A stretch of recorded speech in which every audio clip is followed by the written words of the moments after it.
எங்களுடைய இதயத்தில் நிலையாக வைத்திருக்கிறோம். திராவிட இயக்கத்தினுடைய பரிணாம வளர்ச்சியாக பேரறிஞர் பெருந்தகை தந்தை பெரியார், பேரறிஞர் அண்ணா, முத்தமிழறிஞர் கலைஞர், புரட்சி தலைவர் மக்கள் தலைவர் எம்ஜிஆர், மாண்புமிகு நல்லாட்சி நடத்திய அம்மா அவர்கள், இவர்களை எல்லாம் எங்கள் இதயங்களிலே நாங்கள் என்றைக்கும் எங்களுடைய கடைசி காலம் வரை வைத்திருப்போம் என்பதை தெரிவித்துக் கொள்கிறேன். படத்தை காட்சி ஏமாற்றுகின்ற பழக்கம் எங்களுக்கு இல்லை என்று தெரிவித்துக் கொள்கிறேன். அவை முன்னவர் மாண்பு பேரவைத் தலைவர் அவர்களை 3 முதலில் முதலமைச்சராக இருந்தவர் அம்மா காலத்தில். அவர் இப்போ அதை எப்படி பேசிக் கொண்டிருக்கிறார் என்பது நாடென்று சிரித்து கொண்டிருக்கிறது. இருந்தாலும் கூட நான் சொல்கிறேன், புரட்சித் தலைவரும் புரட்சித் தலைவர் அம்மாவும் எடுத்த திட்டங்கள் என்ன, அவர்கள் அரசியல் ரீதியாக சொன்ன வார்த்தைகள் என்ன, இருங்க சொல்லி முடிக்கணும். இருங்க இரு இரு இரு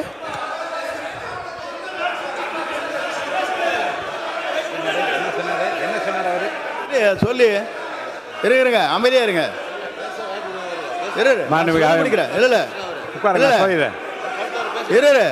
ஏனுங்க நான் சொல்ல முடிக்க வரைக்கும் விடுங்க.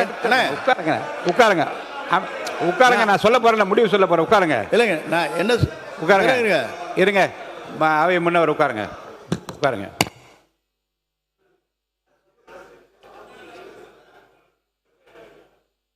நாடே சிரிக்கிறது என்ற வார்த்தை அவைக்குள் நீக்கி விடுகிறேன்.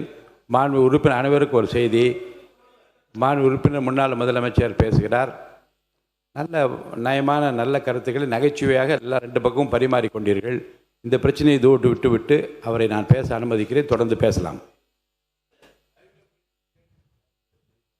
மாண்புமிகு பேரவைத் தலைவர்களே, நான் உண்மையிலேயே இந்த நிதிநிலை அறிக்கையில் பேச வேண்டும். இந்த அரசு தேர்தல் வாக்குறுதிகளை செய்திருக்கிறதா என்பதை சொல்ல வேண்டும். அதை நடைமுறைப்படுத்துகின்ற நிலையில்தான் அவர்கள் இருக்கிறார்களா என்பதையெல்லாம் சொல்ல வேண்டும் என்று தான் நான் வந்திருக்கிறேன். இடையில் நுழைந்து அண்ணன் செங்கோட்டையனை பற்றி எனக்கு நன்றாகவே தெரியும்.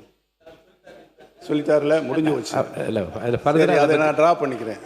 ஆனால் தயவு கூர்ந்து என்னுடைய கருத்துக்களை நீங்கள் உன்னிப்பாக கவனிக்க வேண்டும். என்னோடு நீங்களும் உங்களோடு நானும் பயணித்திருக்கின்றோம். நான் எப்படிப்பட்டவன் என்று உங்களுக்கு 100% நன்றாகவே தெரியும்.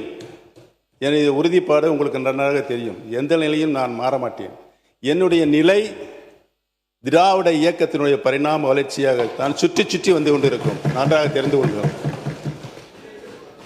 பேரறிஞர் அண்ணா அவர்கள் இருந்து இன்று வரை இந்த மன்றத்தில் நான் ஒன்றை மட்டும் சொல்லிக் கொண்டிருக்கிறேன். இந்த மன்றத்தில் நான் சட்டமன்ற உறுப்பினராக நின்று கொண்டிருப்பதற்கு காரணம் திராவிட இயக்கத்தின் பரிணாம வளர்ச்சியாக இன்றைக்கு வீட்டிருக்கின்ற கடந்த 5 ஆண்டு காலம் தமிழகத்தின் உரிமைகளை என்னாலும் நான் விட்டுக் கொடுக்க மாட்டேன் என்ற ஆட்சியிலும் கட்சியிலும் தொடர்ந்து போராடி கொண்டிருக்கின்ற முன்னாள் முதலமைச்சர் கழக தலைவர் அவர்களுக்கு நான் நன்றி சொல்வதற்காகத்தான் என்னுடைய இந்த இதயத்தில் இருக்கின்ற பாயிண்டில் இந்த படத்தை வைத்திருக்கிறேன் என்பதை நான் தெரிவித்துக் கொள்ள கடமைப்பட்டிருக்கிறேன்.